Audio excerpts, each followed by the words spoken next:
नमस्कार, PT news update में आपका स्वागत है। प्रदेश की हाई प्रोफाइल सीट भोपाल पर सियासत भी हाई प्रोफाइल होती जा रही है।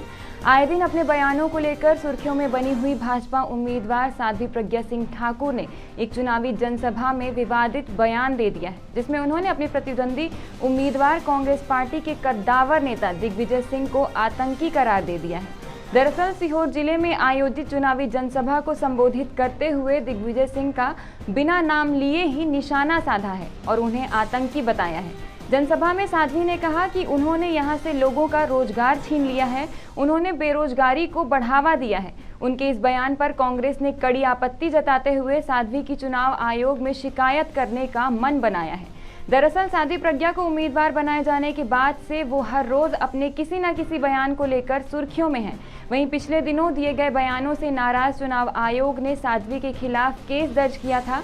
बावजूद इसके साध्वी प्रज्ञा अपने बिगड़े बोल पर लगाम नहीं कस पा रही थी।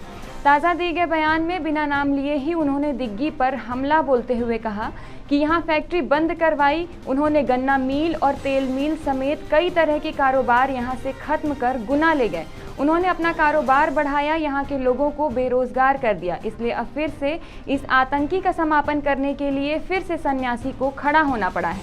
2003 में उमा दीदी ने हराया था, 16 वर्षों में ये मुंह नहीं उठा पाया था और अब फिर से ये उठा है, तो अब फिर एक बार सन्यासी सामने आई है। फैक्ट्रियां बंद करवाई, गन्ना फैक्ट्री, गन्ना मिल, 5 प्रकार की ऑयल मिल, ये सब बंद करवाए। उसने लोगों को बेरोजगार कर दिया। गुना लेके गए थे यहाँ से फैक्ट्री का गन्ना पूरा सीओ का, पर गुना ले खुद का व्यवसाय बढ़ाया, खुद की फैक्ट्री बढ़ाई। ये आप लोग स्वयं भोगे हुए हैं।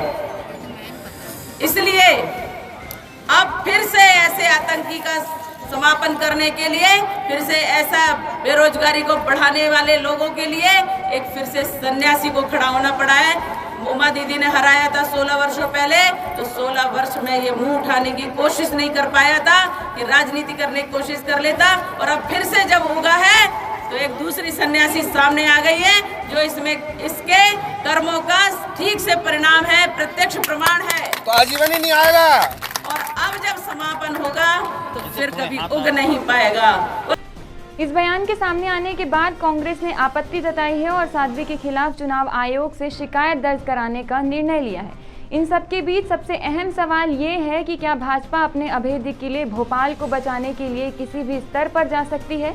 इसके पहले कि साध्वी के बयानों पर गौर करें तो साध्वी ने बाबरी विध्वंस मामले में शहीद करकरे पर भी विवादास्पद बयान देकर विवादों में घिर चुकी है।